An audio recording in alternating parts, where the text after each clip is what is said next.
Hello, everyone. Ladislas Maurice from the wanderinginvestor.com. And today we're going to be discussing a very interesting topic, Sark, because I recently made the commitment to buy real estate in Sark. Sven, how are you? Very well. Great to see you again, Ladislas. So, a little bit of background. Sark is a tiny island between the UK and France. I've been discussing Sark on this channel since 2020. It was actually the first video on my YouTube channel. And since then, we've done more content together with Sven. So, this tiny island is interesting because one, it's tiny, and two, it's an unknown tax haven. So, Sven, I'll let you elaborate a little bit on Sark for people who aren't too familiar with Sark, and then we can go into the property investment that I am taking part in. Great. So, Sark, as a brief introduction, is a place unlike anything else you've ever heard of. It's an island of just 600 people, but it's de facto like an independent country. It's not, technically speaking, an independent country. It's a so-called crown dependency, which is a very peculiar type of jurisdiction that exists in the shape of Guernsey, Jersey, and the Isle of Man. These are the better-known crown dependencies. But Sark has the same legal standing. It has its own parliament. It has a head of state, a hereditary feudal lord, and it manages its own affairs, except for defense and foreign policy. Other than that, it is literally like a country, and it's also a place where you have an incredible lifestyle. It's car-free. That's one of my favorite features. There are no cars on the island, no paved roads. Everyone takes a bicycle or walks. And we are also, as it happens, famous for having a very light touch government. Government in Sark doesn't do that much, and that allows it to charge you a relatively low tax. So the tax is essentially based on the size of your property. That's slightly simplified, but that's basically how it works. And the government budget this year is only £2 million. That works out to every resident of the island paying £3,700 in taxes on average. So that's about $5,000. I pay more. I pay about £5,000. So other people will pay less. And that makes it a very attractive place to live from that perspective. But very importantly, you also have no obligation to report income or assets. So your personal administration can be as light as you want it to be. You live in stunning nature. You're surrounded by the sea. We are not too far away from the coast of France. England is relatively easy to get to. We don't have an airport, but the neighboring island has an airport, and you just take the ferry. It's English speaking. It's in the center of Europe, so to speak, or at least in Western Europe, depending on how you look at the map. So it makes for a fairly unique lifestyle and lifestyle proposition. Look, and we're seeing all these things happening in Europe, high taxation, etc., issues, and Sark is right there. It's easy to move to, specifically for people from the United Kingdom and Ireland, correct? Absolutely. That's the amazing thing. If you're British or Irish, you can move here literally no questions asked. You don't need a visa or a permit or anything like that. You just need a place where to live. It used to be that EU citizens could move here with basically any kind of visa or permit, but with Brexit, that came to an end. The Channel Islands were never part of the European Union, but they had an arrangement with the European Union, and that came to an end. So primarily, it's interesting for British and Irish citizens. Everyone else needs a visa, and that's where it gets more complicated. And the visa categories here are not that attractive. So really, for residents, for new residents, the focus market here is British and Irish people.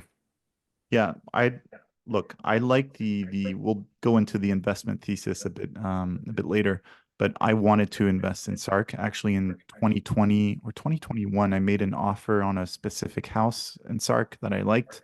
I thought was a good investment, but then the seller actually raised the price on me instead of negotiating along. He raised the price on me, so that put that negotiation to a quick stop. But now you've essentially come up with a real estate investment holding company that will allow people to buy real estate in Sark. So can you elaborate on the structure and your vision? Yes, so for years I've had lots and lots of interest from people who said, I would like to own real estate in some shape or form in Sark. The market here is very complex. It needs a lot of explaining, and it's also not that easily accessible in the sense that on an island with 330 properties, how much is for sale at any given time? And unless you live here, it's very difficult to just fly to the island from elsewhere in the world just to look at one property that has come onto the market. So there's generally a lack of economies of scale with just about anything that involves Sark. And it just so happens that there is one family that does own 20% of the island, 20% in terms of the entire land mass of the island, of the surface area, and a slightly higher percentage of the buildings. So they own 80 residential properties, 4 or 5 hotels, one burned down. So I'm not sure if you should count it. It's certainly a development site for a hotel. 20 commercial properties, a lot of agricultural land as well. And the head of that family died in 21, and it was passed on within the family, and it's for sale. We're in conversations with the professional advisors of the family that owns it, and we are now preparing a cash bid to purchase that portfolio, and that would give us a whole range of different investment properties in Sark. And for that, I am doing a Series A funding round for an investment holding, a real estate holding that I've set up here in the Channel Islands using my own licensed fund management company. So this is an extremely well-prepared project that we've worked on for 3 years, and it's currently managed by a licensed financial services company, not just by myself. And we are entering Series A funding for that as of tomorrow. You're the first person to speak to me about this because you were the first man to discover the story in 2020 and do a podcast. And I thought, when you asked me about it, you'd be the perfect person to discuss this with on the eve before it all goes public. And your pitch worked. I'm investing. So essentially it's investing to get 20% of what is effectively a tax haven in the heart of Western Europe that people haven't really discovered yet. That's one way of putting it. Possibly a more run-of-the-mill way to put it is that this is a distressed real estate portfolio. So there had been, and this has been widely publicized in the media, there had been a conflict between that family and other residents on the island, which is why in 2015, the family decided to close down a lot of their real estate here on the island. They shuttered the hotels and many of the commercial properties as well. And because these properties haven't been used in many years, they are in bad condition. Not all of them. There's some in the portfolio that are in outstanding condition. 2 of the hotels are currently open and they're very nice. I think they're under marketed, so they're not properly utilized, but it's a wild mixture of a portfolio. And it also includes some development sites. For example, someone started a small apartment building in 2008 and they only built the foundation, and that could be finished. So it's a broad mixture, and it will involve a lot of management to put this portfolio back into a truly productive state. And in the first instance, I like to keep investment cases as simple as possible because for me, I also have to execute this. I'm the CEO of that real estate holding, and I will be on the hook with a very high profile project that I attach my name to for delivering everything that we are now promising for phase 1. And for phase 1, we're really saying we're reconstituting the portfolio. Everything is being put back into production. We're finishing up some of these buildings. Others will be completely refurbished. And that is step 1 of the case. It doesn't stop there. And there's a lot of exciting other stuff that we will talk about. But this is the first step we're taking. Okay. So before we go into the other steps, so who are the directors? So we are currently 3 directors. I'm designated as the CEO of this, and I set this up originally with my friend and colleague, Christopher Beaumont, who is the senior of Sark. He's an extremely important person to have on board as a director for a number of reasons. The most obvious one is that his family is the contractual counterpart for the Crown of England when it comes to the special status that Sark has. So in 1565, one of his predecessors, he's the 23rd who is holding this position, his predecessor signed a contract that states that Sark can govern itself, and this contract is valid for eternity. He's now the 23rd to have stepped into that contract. His son Hugh, who's 28, he will become the number 24, hopefully in many, many years down the road, but we've involved him as well. He's not a director, but he's always been at the table to represent the next generation.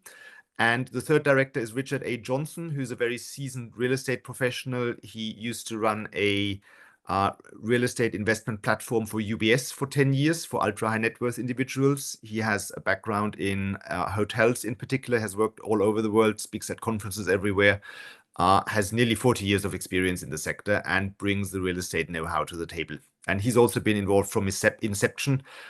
We only registered him as a director recently because he held another full-time job elsewhere, but he's been involved with this from inception. Okay. So what's the vision?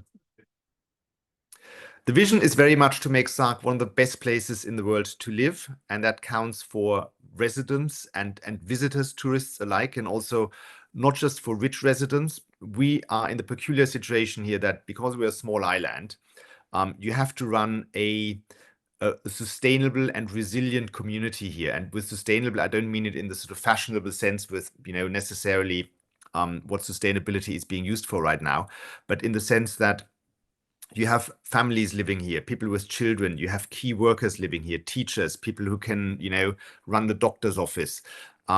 Sark could never and should never be turned into a place that only a few can live. You always and afford.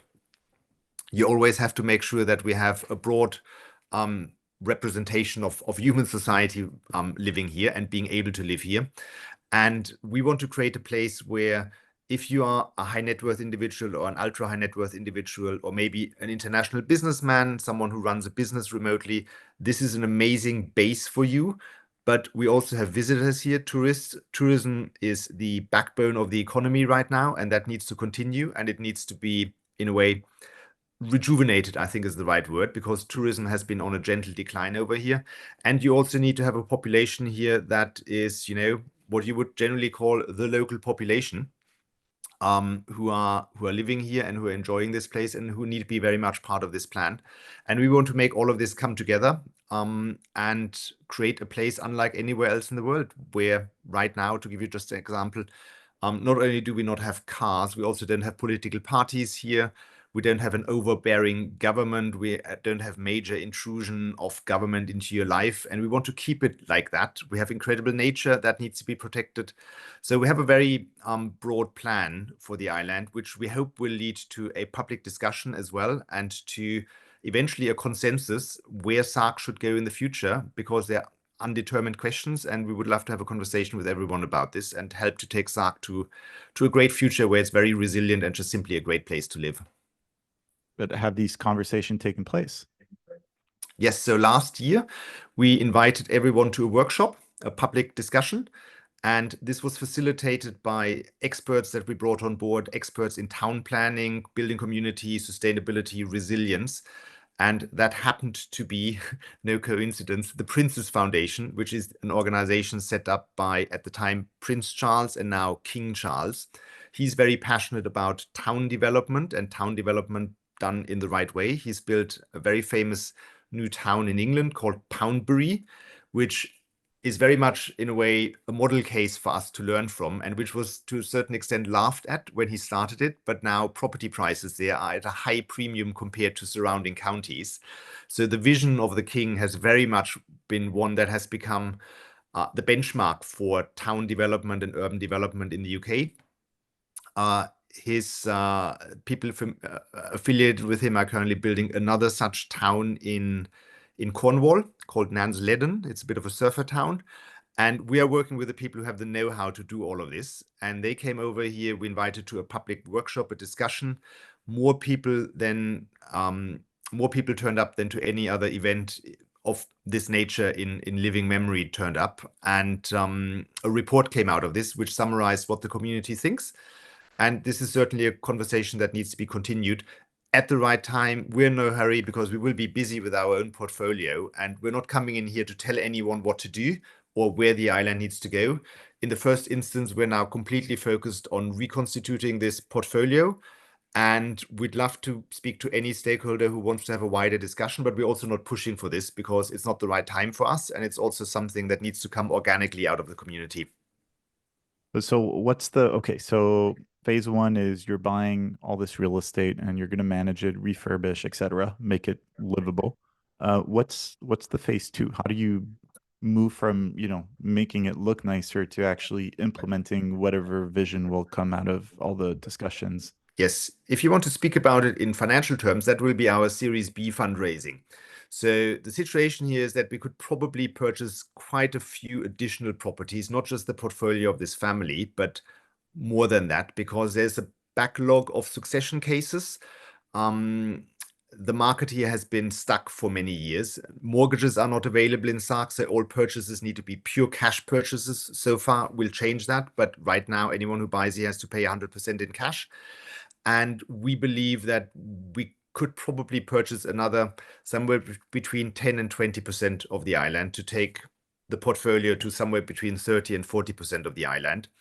And there are a couple of very targeted acquisitions that we would like to make. So, for example, it sounds like, and I'm at risk of wading into politics here already, but it sounds like the electricity company is for sale. We would love to be of help with purchasing that and helping to upgrade and put in place a new electricity infrastructure, which is a great investment project if you do it right. And it's also something that absolutely needs to be done on the island. And the island has been struggling with that subject for years. Lack of investment capital, as always, is one of the issues that the island is struggling with. And we'd love to help with that.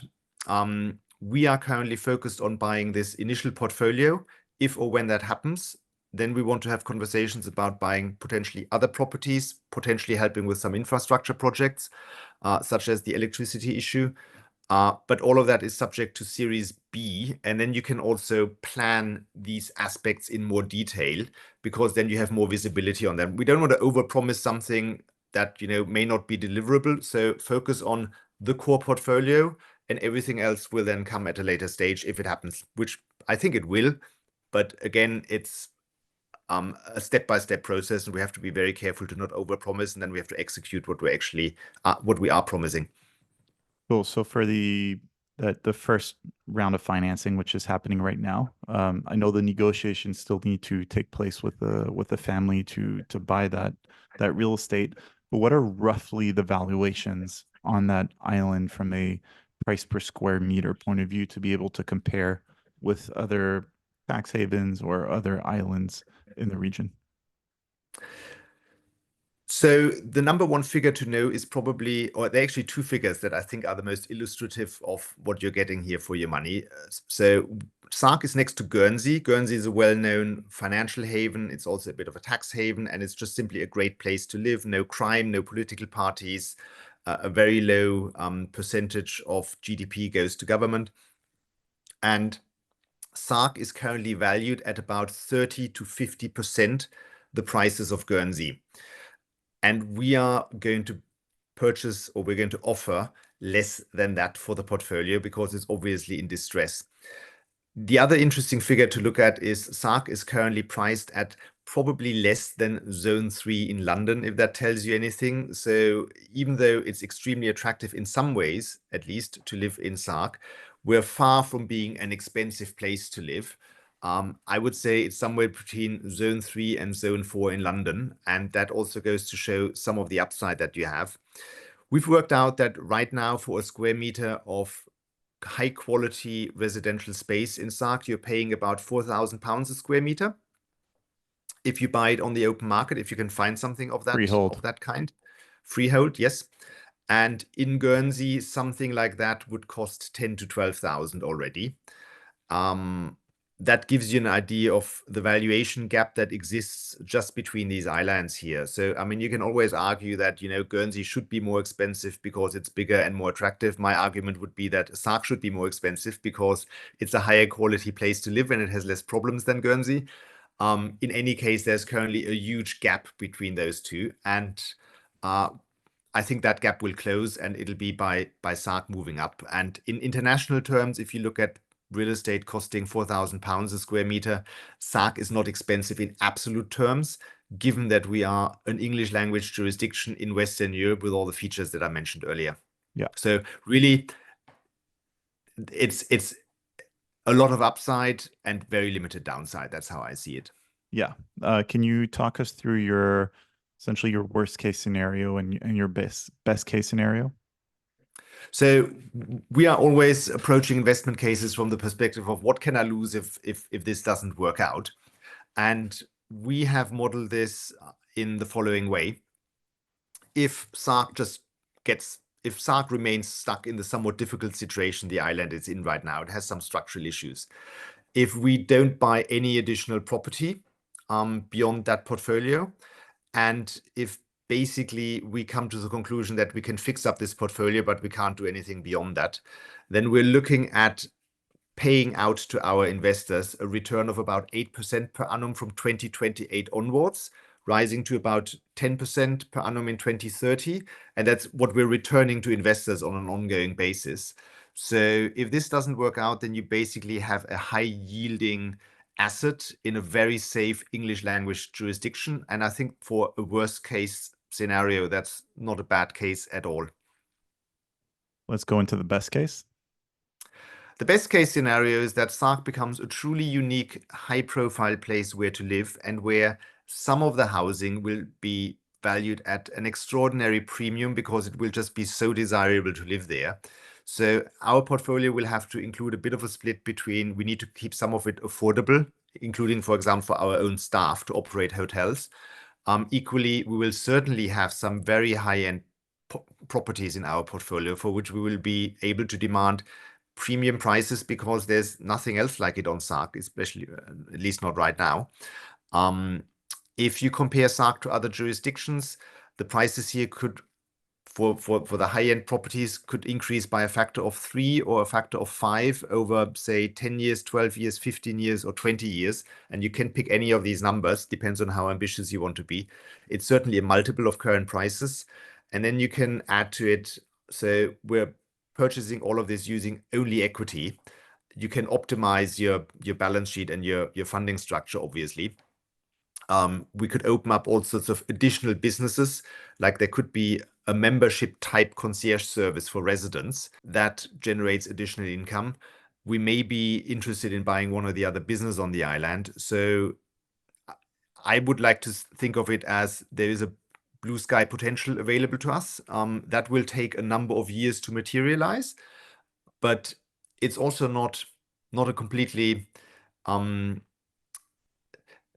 anyone who has come to Sark has always told me the potential here is obvious. It's very interesting to have people visit, and I can only encourage all of your followers to visit Sark eventually. It's also a great place to visit as a tourist. People who've been here say it's blindingly obvious to me that this could be an extraordinary place and also just simply demand a large premium for its real estate. That will take a number of years to get there, but this is the blue sky potential for the early investors, or where the early investors will have the largest upside. So we like to think of it as it's limited downside, very large upside. And if it doesn't work out at all, you have a high yielding investment in a Western European English speaking jurisdiction, and it's a safe asset to own. So tell me about the compensation of the directors. When I look at the prospectus, there isn't, there's no management fee and there isn't carry either. So that's particularly interesting as an investor. So how are you paying yourself? So originally, we wanted to set this up as an investment fund with a management fee and a performance fee. But then in the very initial conversations with investors, we were very quickly told, guys, don't do this as a fund, do it as a perpetual capital vehicle. Why? Because this is a long-term investment that, frankly, once it works, you don't want to sell. And a fund has this issue that once you wind down a fund, then you need to sell all the assets before you can distribute the money. And why would you put yourself into the position of selling down 20 or 30% of the entire island just for the purpose of paying back your investors? So instead, we turn this into the concept of an operating company. This is just simply a holding company with permanent capital. And for that, we obviously can't charge ongoing fees. So what we've done is the 3 directors have been working without compensation for the last 3 years. It took us 3 years to prepare this. So a lot of work and passion has gone on into this already without getting paid for it. And we are going to get 5% of the company once fully funded, which we think is very fair. A lot of people advised us to take a bit more than that, but we're leaving it at 5%. Our equity will be locked in, so we're all committed long term, and we're going to take very low director's fee. So we're going to take £25,000 each a year. And given the amount of work we're putting into this on an ongoing basis, everyone else would charge a multiple of that. So we're certainly, as directors, keeping the costs and the compensation for us very low. We do this as a commercial project. We need to make money of it, but we're not pushing it. It's also to a certain extent a passion project and something we just want to see happen. Yeah, fascinating. Look, personally, I'm investing in this because I love the thesis. I love the very long-term outlook of it. I love the fact that the head of state is himself involved in it. So, you know, that's a crucial stakeholder to have on board. Ultimately, the very existence of the island is dependent on this project because if nothing happens, it'll just die away. People will just the population will continue to dwindle. So I like to see that there's, you know, a commitment to make a big change. And the reality is, I mean, I see it. It's harder and harder for people to find attractive jurisdictions to move to, particularly for people from the UK. Before, you know, when they weren't happy in the UK, they just, you know, there were a ton of European countries they could move to. A lot of them were low tax. But now UK people, when they want to leave, it's a lot harder. Going to Europe is a lot more complicated for them. And I believe that over the coming years, decades, a lot of people based in the United Kingdom are going to want to leave the United Kingdom. Um, the whole place is not doing well at all. Um, People are unhappy. The taxes just keep going up. They're about to elect a really far left Labor government um, in the very near future. So all of this leads towards more people leaving and specifically high net worth individuals wanting to leave the UK. And guess what? There is this little island a few hours away that is essentially British, culturally, no big change whatsoever, and where you can just live there, essentially pay property tax, and that's it, and be done with it. And then you can still go back to the UK on a regular basis to see family. So I can absolutely see how doable it is to bring over a few hundred high net worth individuals to move to Sark, to live there permanently, to develop the island. And then with this, these people will ask for and will need a lot of services, and that'll create jobs for locals. And we'll bring another class of people to help with all the services and all the labor and all that. So I can really see how a turnaround for the island is possible. And you know, I get to essentially short the UK um, at very low risk because we saw the worst case scenario. It's high cash flow. The only, you know, the only cost ultimately is liquidity, low liquidity. So would I go all in Sark? Obviously, no. But as a portion of my portfolio, this makes absolute sense. I'll be using actually a structure to invest in this for the long term. It's not something I just want to buy and flip. Because I mean, you're hoping to do an IPO in a few years' time, correct? Absolutely, yes. So we believe strongly that, first of all, we like to be very transparent, and secondly, we'd like to democratize investing in Sark a bit. And what better thing to do than an IPO for this, besides raising money to develop what needs to be developed on the island? And I mean, adding to what you just, what you put very eloquently in terms of the attractiveness of the place, in a way, I'm investing in my own home here. I've been here since 2017. I have no other home elsewhere in the world. So I would very much like Sark to thrive and to be the best place where I really want to live myself. I thoroughly enjoy it here. Sark has issues, and I think Sark has some very serious issues, and they're getting more serious by the year, including financially, but structurally as well. For example, demographics, not enough young people here. The school is struggling, and all the usual issues that you see on islands like this. It's not that unusual a case, but all of them could be resolved, and they could be resolved in a way more easily and more quickly in Sark because of its special status. But it requires one big investor and a very responsible investor to be involved, because right now the island is struggling to break free from the situation that it has gotten itself in. And we're very much hoping that we will work with absolutely everyone to not just focus on our portfolio, but to bring the entire island forward in a way that, to repeat myself, creates one of the best places in the world to live. Yeah, essentially short the UK, long, very safe real estate that is being bought at distressed valuations. That's the thesis. Those are the numbers, and then in a structure that doesn't have excessive fees or anything. So I'm in, Sven. So if anyone is interested, I guess they can just send you an email. There's the email below, and then you can send them the brochure that you sent me. Yes, absolutely. So we have the advantage that because this is not a regulated fund, but a fundraising for an operating company, it's a little less burdensome in terms of regulations. Just send us your email. I will send you the deck in exchange. And right now I'm building a book. So I'm collecting non-binding expressions of interest from serious people. And once I have enough of those, then I will be sending out a prospectus. The prospectus will be the legally binding document for this fundraising. That's worked out by our lawyers, who are the largest law firm in Guernsey, a firm called Carey Olson. And with that comes a subscription form, and then we have to onboard you as an investor. Minimum investment is technically speaking £100,000, but we can also take lower amounts under certain conditions. If you want to invest less than 100,000, send me an email. We have a conversation about it. Maximum investment is 10%. No one gets more than 10%. We have an anchor investor. Maybe that's worth mentioning as well. Sure. So the first investor who said, I'm in with this, is someone who many of your followers will probably know. It's Harris Kupperman, widely known as Cuppy, widely followed on Twitter. He is the founder of Praetorian Capital, a hedge fund that is currently world famous, I would say, for having returned its investors more than 10 times their money since 2019. He is managing one of the best performing funds in the world.